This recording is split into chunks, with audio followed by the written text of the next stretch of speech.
else is in here? I got this free printable from oh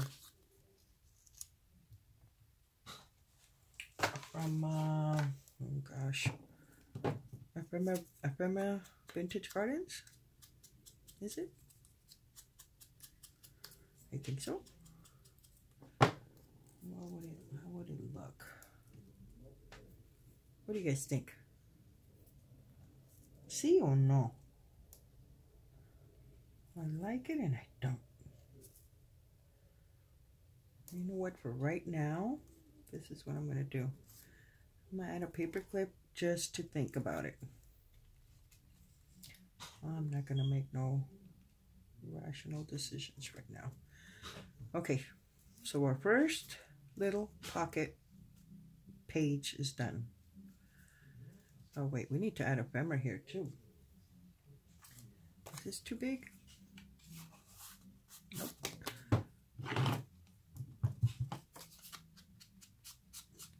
I think these are from the old vintage design shop. The name of the kid, I don't know. I'd have to go in there and look. But she's got a lot of awesome ephemera.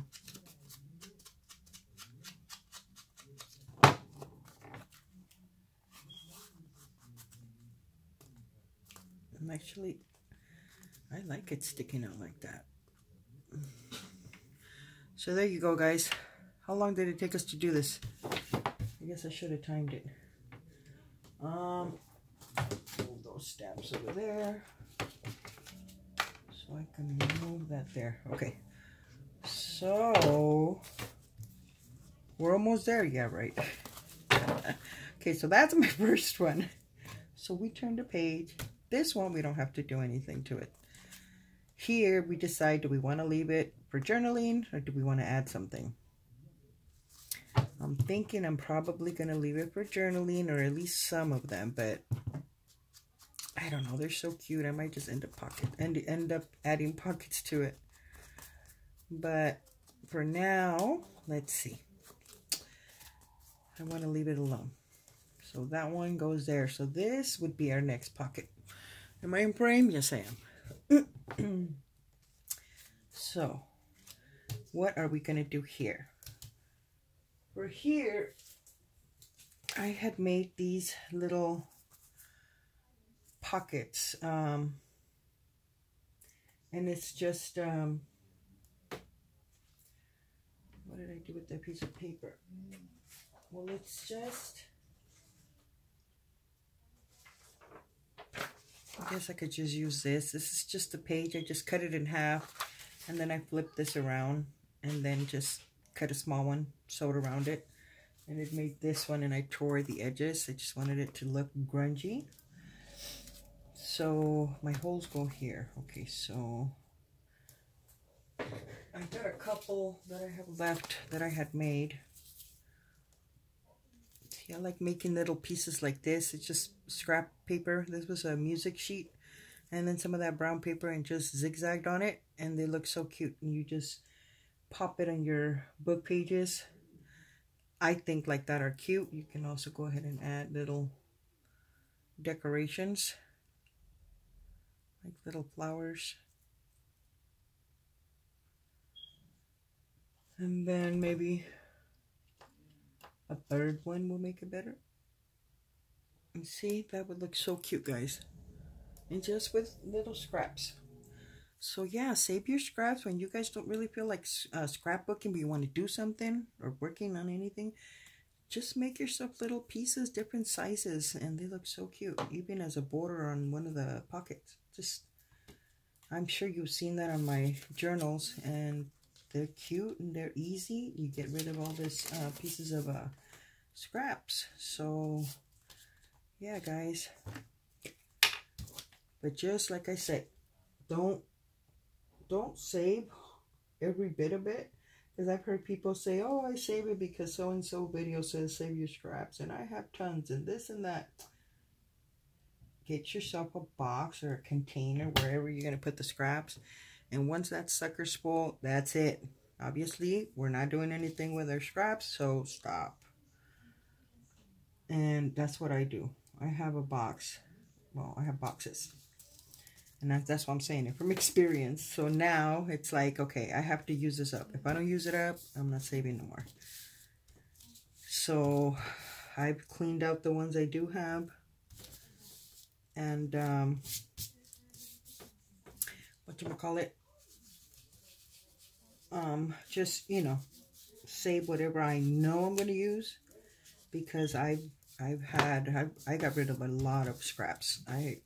Especially when I used to scrapbook. You know, I had all this colorful, happy paper, and now it's like I'm all into vintage. I don't really use it, so I tossed it. I'm like, I don't think nobody's gonna want my scraps. If not, I would have been like, here. So I just tossed them in the trash. And I kept the ones that I can use. And that's it, no more. So yeah, guys, that's too big. Would this stick out? No. Okay, this may work. And that's too big. I was thinking of trimming it. What is this? I like them. I think they're so cute. I think if I still had my mom and my dad, that'd be them. But they weren't chunky, but... I miss my mom and dad. But it's been ages already, I guess. Well, for my mom, for sure. I lost her when I was, what? I don't even remember. I was probably 7, 8 years old. So for her, it's been years. My dad died the day after I gave birth to my son. And my son just turned 5. What was it? Yesterday? The 20th? No, 2 days ago. His birthday was on the 20th. So that's how I keep track of how long it's been for my dad. For my mom, it's been years. I actually have to write it down because I don't remember anymore. Which was sad.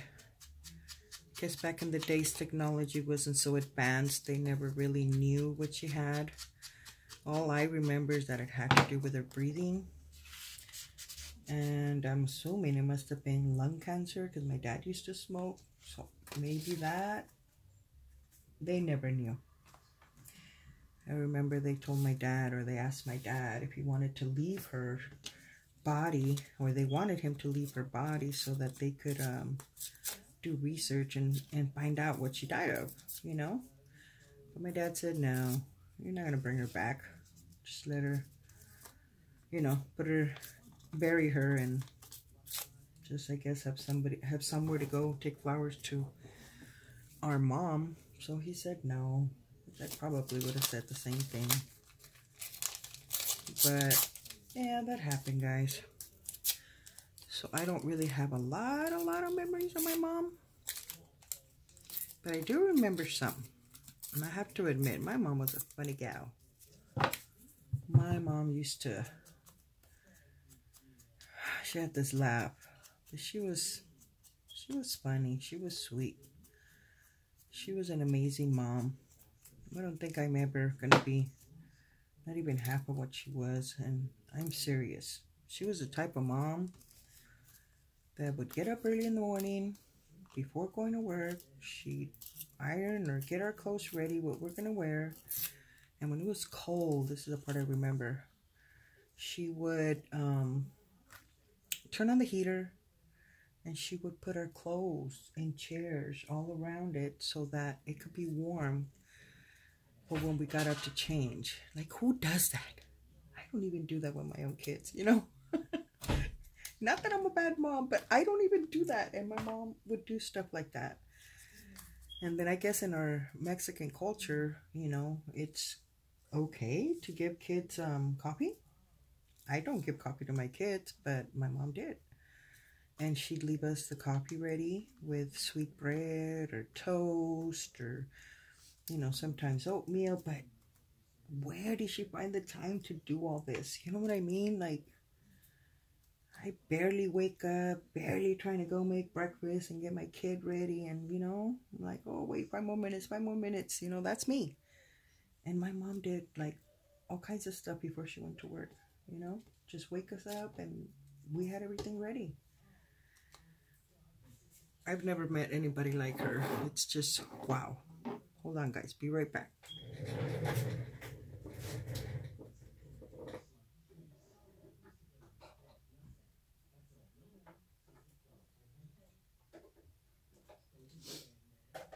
Let's see.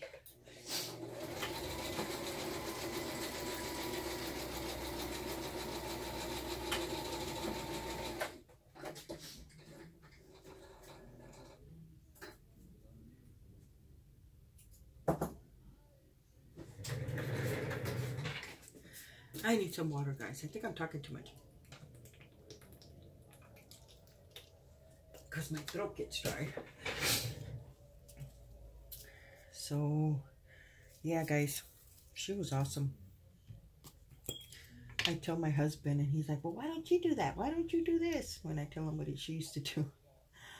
I was like, I'm telling you because I'm remembering her, not for you to attack me because I don't do that. Evil man. But yeah. She was awesome. And little things I remember about her.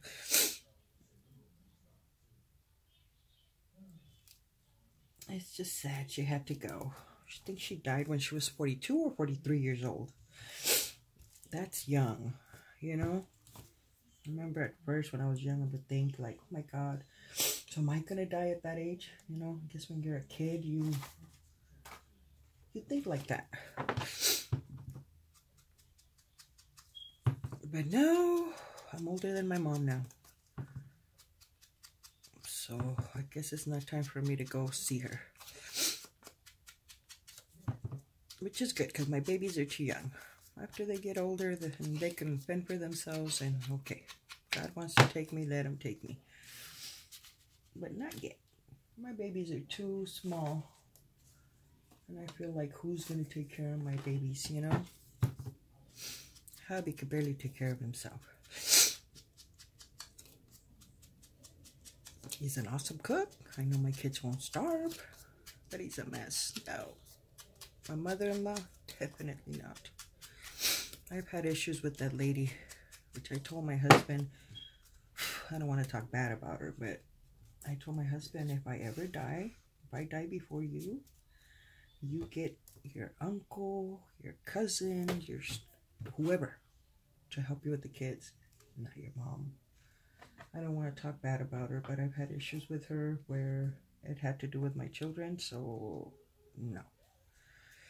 You know, it's just, I told him, and I know he's a scaredy cat, so I told him, if you do, I'm going to come and I'm going to pull your freaking feet, and I'm going to haunt you at night.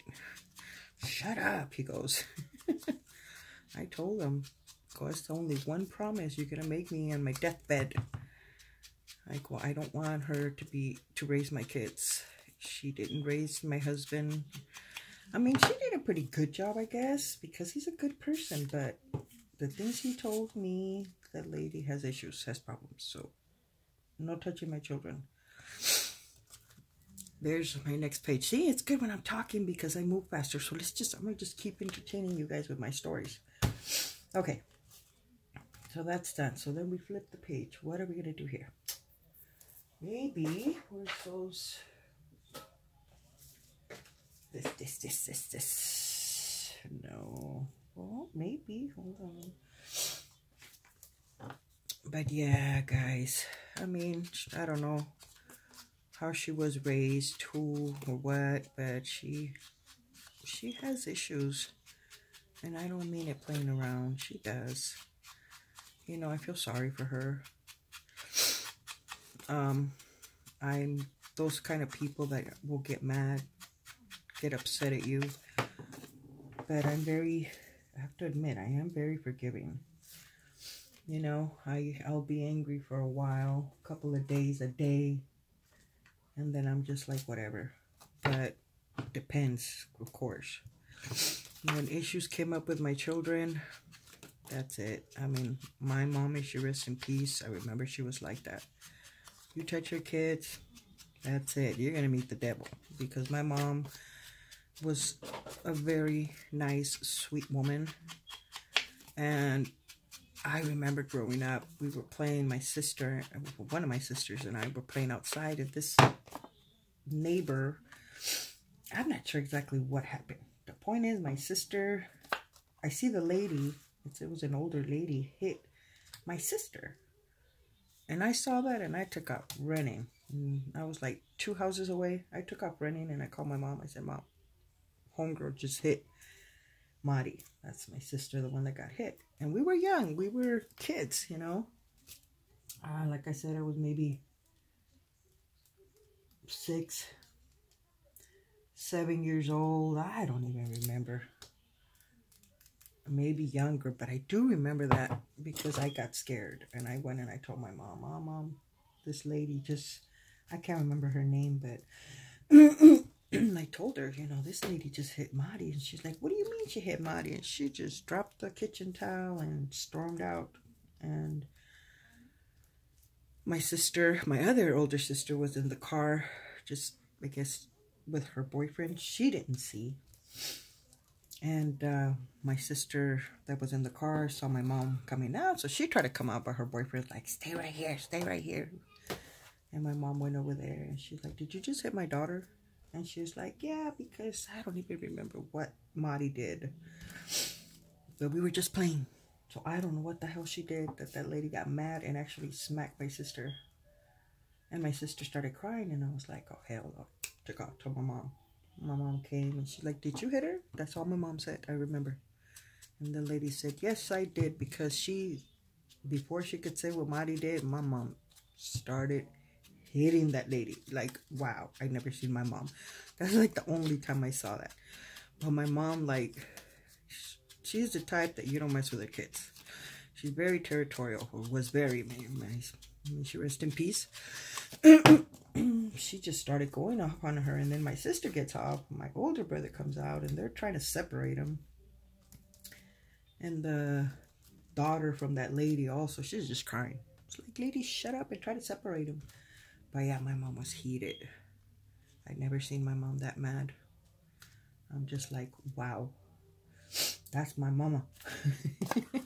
And I think I take after her because like I said, you can say, you can insult me, you can, you know, I can deal with a lot of things that, you know, my older sister will tell me, oh, you're stupid. It's not being stupid. It's just I'm not going to lower to their level. You know what I mean? Like, whatever, dude. Say what you got to say. You know? But I know we all have a limit. And I guess, you know, until I reach that limit, I just shut up. Just let it be. I do speak my mind sometimes, but when my mother-in-law did stuff with my daughter, I blew the fan. That's it. And the lady didn't even have the decency to answer my call. So I was more mad. I was angry. I guess you guys know she hit my kid. And I was raised that nobody touches your kids. If somebody is to spank your kid, it's yourself. And that day, I didn't have a car. We only had one car, so my husband would go to work. I was a stay-home mom, so hubby would take the car. And she would come and help me take Alyssa to school, because the school was a little bit at a distance. So at that time, you know, we still didn't have a car, so she would go. And that day, my daughter, for some strange reason, did not want to go to school. And I told her, you have to go to school. I don't want to go. I said, I'm sorry, but you're going to have to go. So she threw a fit. I mean, not like crazy, but she was crying. She was just, what's the word I'm looking for? She was throwing a tantrum, I guess you could say. Because she wasn't really crying. She was just throwing a tantrum. And I told her, you're going to go. So, whatever. Got her ready. Mother-in-law grabs her and takes her. When they left, I didn't look out the window, you know. And apparently, this lady put her in the car and started putting the seatbelt on her and started hitting her. How many times? I don't know. But she started hitting her. And I guess she hit her enough to the point where my daughter, when I went to pick her up, my mother-in-law came back that evening and said, oh, here's the car, because she was going to go out with a friend. So she left me her car to go pick up Alyssa from school. So I did. And I took my daughter, I picked her up that day, and I went to McDonald's. And so as I'm in line waiting to order, she just out of nowhere tells me, Mom, can you or my dad take me to school and pick me up? Excuse me. I think she was 5 at that time. And I was like, sure. I go, well, why? I go, you don't want... She calls her grandma Mommy Maya. Mommy Maya, I'm sorry. That's my... Mima, sorry. She calls her Mima. And I said, why? I go, why, I don't like that color. I go, why? She says, I don't want grandma to pick me up, Mima to pick me up. And I said, well, why not? She says, because she hit me. I go, what? What do you mean she hit you? She says, yeah, she hit me. She says, and I started crying. And I'm like, so I start, getting upset. I'm at McDonald's, so I can't pull the car aside. So I told her, well, what exactly happened? And from what she told me, she just said she hit her. She didn't say how many times, where, nothing. I got mad at that moment. So I call my husband and I tell him, your daughter just told me this. You better call your mom right now before I call her. So he did. He called her and said, Mom, Alyssa said this. What happened? Oh, I know you're not going to believe me. So whatever. That's what she said. And Charlie's like, well, Patty doesn't want you around the house anymore, so don't come. Okay, that's fine. That's it. And I'm like, what? That's it? It's over? I'm, like I said, I guess I'm like my mom. I'm territorial. You don't touch my kids. And come on, at least somebody should say something to her. And when my husband does, he's just like, whatever, I don't care. I did, so what? That's how I'm feeling it. So I call, so I left it alone at that moment, but, I couldn't let it go. I could not, I'm not gonna lie, I was pissed. And then later on, I went to pick up my husband. No, I was going, I don't know, I was driving. I think, yeah, it was the following day, I think, that I was driving. I had kept the car because I didn't want to deal with that lady anymore to take Alyssa to school. And my husband got a ride from his co-worker. And so, as I'm driving, she starts talking about it again, my daughter. And I'm like, so what really happened? Did you piss her off? Like, did you say something? I'm like, because my daughter, I know my daughter. My daughter doesn't cuss. She doesn't talk bad. Or won't be disrespectful. Like, I know my kid. That's why I was like, well, what happened? There had to be something. And she just said, I don't know. She just put me in the car and said, stop crying. You're spoiled. And she just started hitting me. She says, and I told Grandma stop, and she kept hitting me. And I was just like, what? Wait a minute. You said she hit you, but I didn't know she hit you like that. And she's like, yeah, she kept hitting me, Mom. And she starts crying. And she says, I told her to stop, and she didn't stop. And I'm like, oh my God, that's it. That's it. And I just blew another gasket. So I call my husband, or wait, no, I waited actually. I went to pick him up. I waited, had patience to wait. And as soon as my husband comes out of work, I'm like, your mother didn't just hit my daughter. She beat the crap out of her. Said it with bad words. Sorry, guys. I said, OMG. So I pick up the phone and I call her. Of course, the lady didn't answer me. And I did say bad words to her. I think that was the day that I lost total respect for that lady. And I told her, I can't believe it. You did this. You effing, I'm sorry, guys. I'm sorry, and I'm a Christian. Which I have another experience to tell you. From all that dilemma, which I stopped making that story short. I stopped talking to her for like 4 months. that's the longest I've been with a grudge with somebody, and I've accepted her back in my life and my kids. And but anyways, it was so funny because you know, I'm not gonna say that I'm this Christian 100%, or I don't know how to say it. I'm a Christian, but I'm not like to the dot, I guess. You know, I do say my bad words when I get mad. You know, Christians don't do that. I'm a struggling Christian. That's what I always say to everybody. You know, I'm not 100% where I should be, but God still loves me and God's helping me. Anyways, when all that happened, I talked to Charlie's aunts, two of his aunts and one of his uncles, the ones that I am more close to, and I told them what had happened. And out of all of them, not one did say anything. They were just like, oh, I'm sorry, that's how she is. And I'm like, I'm angry. I want somebody to call her and tell her something. Like, tell her what she did was wrong. Something. She can't just like, you know, not take anybody's calls and be cool and that's it. It's done. Move on. Like, no, I guess I needed not vengeance. I'm not going to say vengeance. I just felt like somebody needed to stand up for my daughter, because if I did, like, I don't know what the hell was going to happen. So I needed somebody to stand up for my daughter. I mean, my husband tried. Like I said, the lady just pretty much blew him off. So after seeing that nobody gave a damn, I took it upon myself. And let me say the reason, when I talked to my husband's real mom, which that's another story, I guess. His mom, the one that raised him, is his aunt. She couldn't have had kids. And my husband's real dad and mom is Connie's brother. And they gave her their child because at that time they were having difficulties. And they wanted to help them because they couldn't have kids. And so it's not his real son. But I talked to his real mom. You know, she's in the family. And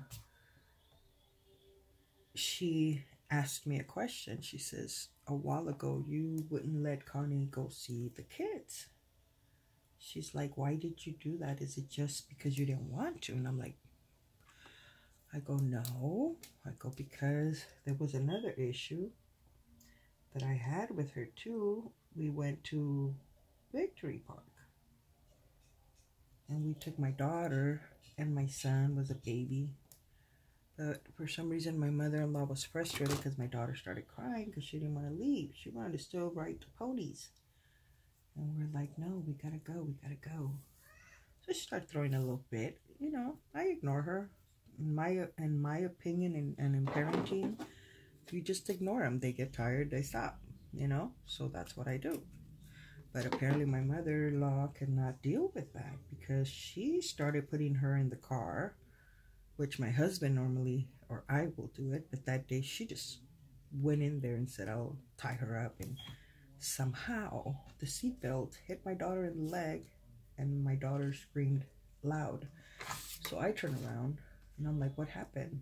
And she kept saying, my mother-in-law, oh, she's just spoiled. I'm like, Alyssa, what happened? And my daughter could not even talk from crying. And the lady just kept, and I'm like, honey, I'm talking to my daughter. Let her answer.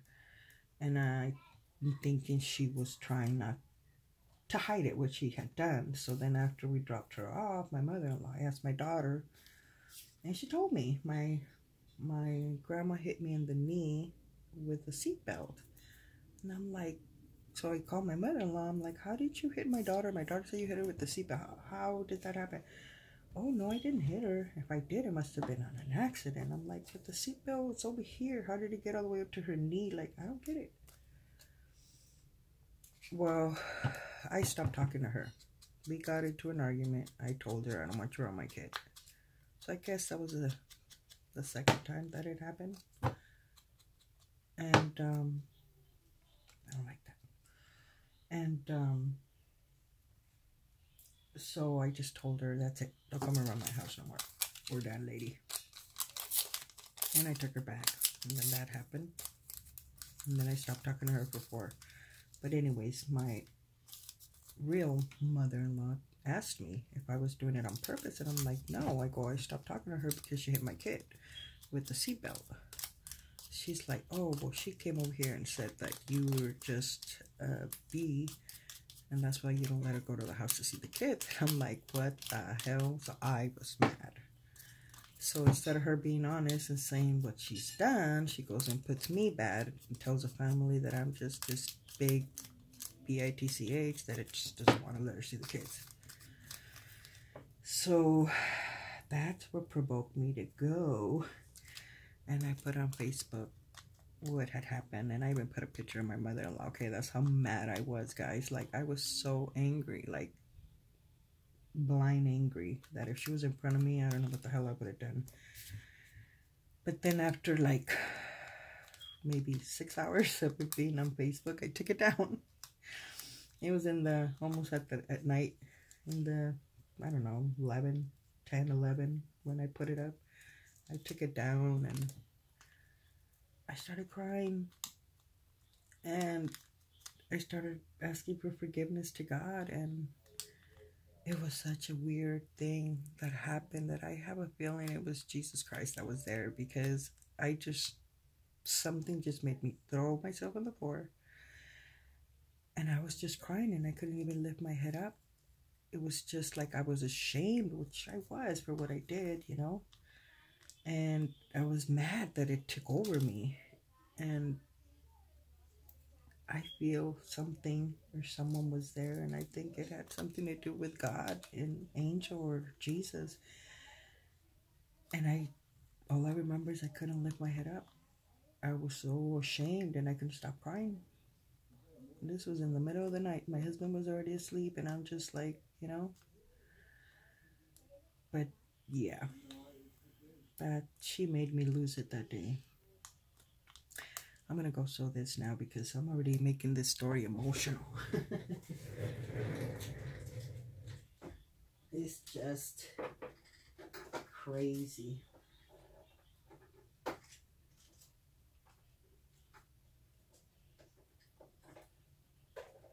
Let's see.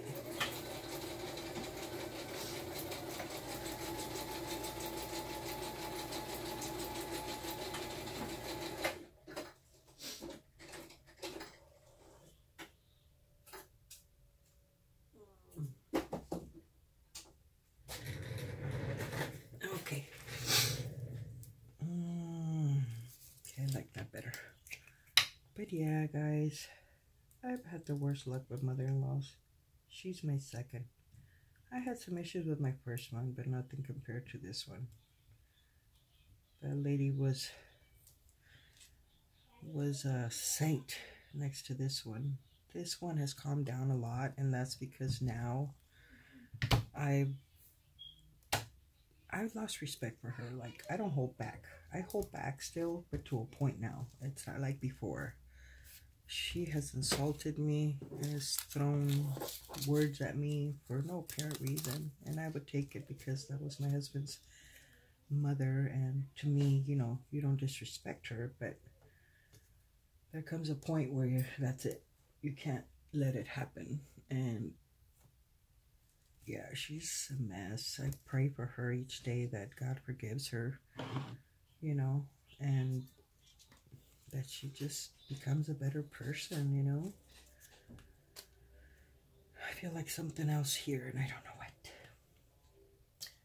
But yeah, she needs to change. The last talk we had, I told her, like, dude, you're getting old.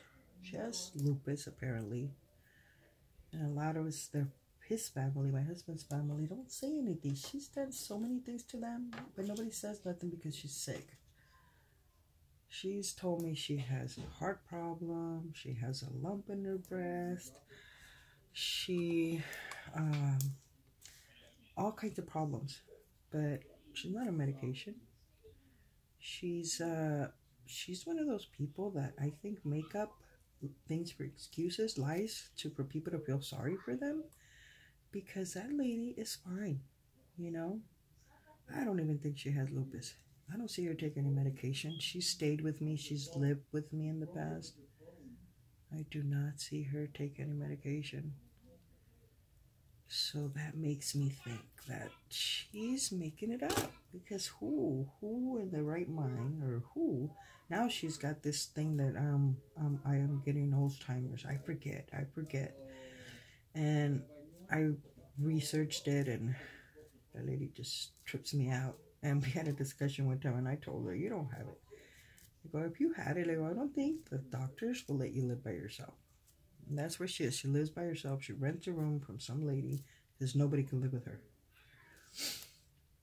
And, you know, she's been like that since day one from stories I've heard. I mean, I don't even think she has lupus. Like I said, she's fine. I don't see anything happen to her. And I've heard of other people that have lupus and they're doing bad, you know? Like, you see things.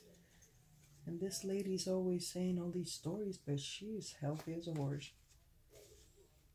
You know, but now she's in this thing where she says, I forget things. And, you know, the other day I told her, I live, the next major street from my house is, you know, a big store. There's a Walmart there, and sometimes I walk there because it's really close. And she called me one time, wanted to come visit. I said, yeah, come by. I go, but I'm not at home. I go, I don't know if you want to wait or you want to meet me at Walmart. I go, I came to pick up some stuff. Oh, where's Walmart? I go, the one by my house. Oh, let me think. And I'm like, oh my God. Like, she just, like, I get anxiety. That lady just, it's too much for me. And I'm like, really? Really, lady? Oh, I get lost. I forget this. Lady, you not once have you gotten lost. But if you ask her stuff like, oh, so-and-so years ago, who was it? Where did he live? When is his birthday? She remembers everything. She never forgets. I go, that's not how lupus works. I mean, lupus. That's not how Alzheimer's work, Connie. Have you read up on it? I go, that's not how it works, the way you say things. I go, I read up on it, and this is what people do. And she's like, I just got tested. I go, yeah, and I bet you anything you don't have it, right? Because people with lupus have this. And I start telling her, and she's like, yeah, I don't. I go, then why do you always say you have it? I go, like, dude, be yourself. I go, stop trying to be something you're not. I mean, I don't get it. And I swear, God has blessed me so much because I've had so much patience with that lady. I've taken so much from that lady. I thank God for that, because I think anybody else in their normal mind would have choked her or something. But anyways, enough of that. Like, I'm saying too much already, huh? But this is as far as we've got. I think I'm going to stop here because I'm already at almost 2 hours, guys. Jesus. No, it's 2 hours already. It's, 56. Yeah. That's a long time already. So, hopefully in my next video, we can finish decorating these pockets. I mean, these pages, and then we can put it together. And then if you guys are good, I will continue to tell you stories to keep you guys entertained, okay? Or maybe I'll tell you another story. But this is what we have so far.